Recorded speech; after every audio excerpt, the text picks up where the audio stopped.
मेरे प्रिय भाइयों और बहनों, प्रभु यीशु मसीह स्वर्ग के राज्य के बारे में 10 कुँवारियों का दृष्टांत देते हैं। तब स्वर्ग का राज्य उन 10 कुँवारियों के समान होगा जो अपनी मशालें लेकर दूल्हे से भेंट करने को निकली। उनमें 5 मूर्ख और 5 समझदार थी। मूर्खों ने अपनी मशालें तो ली, परंतु अपने साथ तेल नहीं लिया। परंतु समझदारों ने अपनी मशालों के साथ अपनी कुपियों में तेल भी भर लिया। जब दूल्हे के आने में देर हुई तो वे सब ऊँघने लगी और सौ गई। आधी रात को धूम मची, देखो दूल्हा आ रहा है, उससे भेंट करने के लिए चलो। तब वे सब कुँवारियाँ उठकर अपनी मशालें ठीक करने लगी। और मूर्खों ने समझदारों से कहा, अपने तेल में से कुछ हमें भी दो, क्योंकि हमारी मशालें बुझी जा रही हैं। परंतु समझदारों ने उत्तर दिया, कदाचित जे हमारे और तुम्हारे लिए पूरा ना हो। भला तो ये है कि तुम बेचने वालों के पास जाकर अपने लिए मोल ले लो। जब वे मोल लेने को जा रही थी तो दूल्हा आ पहुंचा, और जो तैयार थी वे उसके साथ ब्याह के घर में चली गई और द्वार बंद किया गया। इसके बाद वे दूसरी कुँवारियाँ भी आकर कहने लगी, हे स्वामी, हमारे लिए द्वार खोल दें। उसने उत्तर दिया, मैं तुमसे सच कहता हूँ, मैं तुम्हें नहीं जानता। इसलिए जागते रहो, क्योंकि तुम ना उस दिन को जानते हो ना उस घड़ी को। मेरे प्रिय भाई और बहनों, इस दृष्टांत से हमको बहुत कुछ सीखने को मिलता है।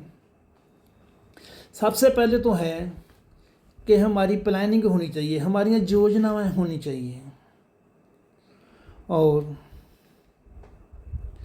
हमको जिम्मेवारी के साथ जो कुछ भी हमको काम दिया जाता है जिम्मेवारी के साथ करना चाहिए। और मेरे प्रिय भाई और बहनों, इन 10 कुँवारियों में 5 जो थी वो मूर्ख पाई गई और 5 जो थी वो समझदार पाई गई। जो समझदार पाई गई उनमें सभी गुण थे, वो किसी के ऊपर निर्भर नहीं थी। उनको जो भी काम दिया गया उन्होंने जिम्मेवारी से किया और पूरी तैयारी के साथ किया और आज्ञाकारी के साथ किया। किसी भी काम में लापरवाही नहीं की। लेकिन एक जो उनको नींद आई थी, वो एक शैतान ने उन पर अटैक किया कि वे सभी सौ जाएं।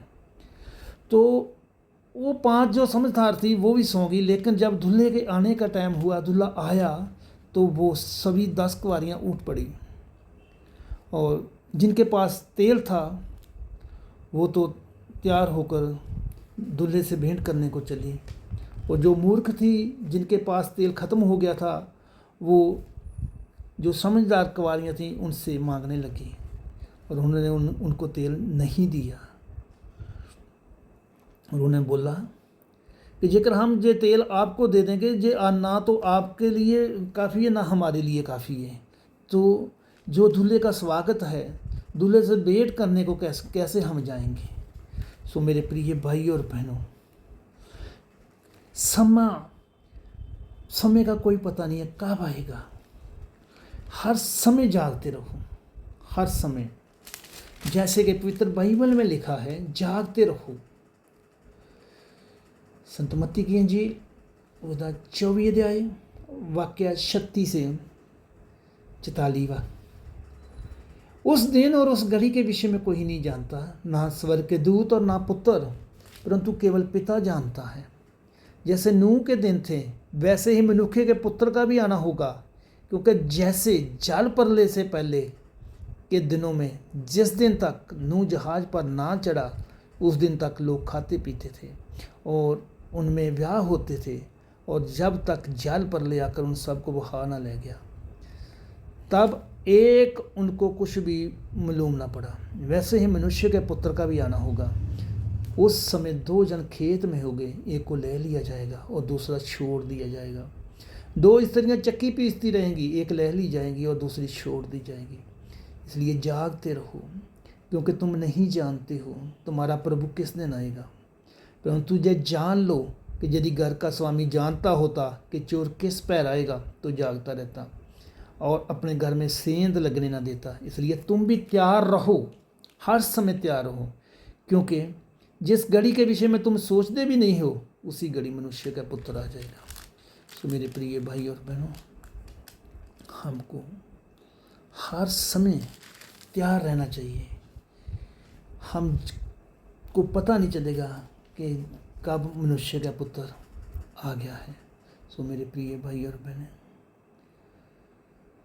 जैसे कि बाइबल में लिखा है, जागते रहो, जागते रहो, और तुम हर समय जागते रहना है, पूरी तैयारी के साथ रहना है और समझदारी से काम करना है।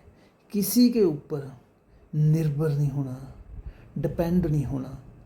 जो भी आपको शाप को काम दिया जाए तो उसको जिम्मेवारी से करना है, आज्ञाकारी से करना है। सो मेरे प्रिय भाई और बहनों, मैं विश्वास करता हूँ इस दृष्टांत के द्वारा परमेश्वर आपको आशीष और बरकत देगा। आप सभी को जय यीशु मसीह की।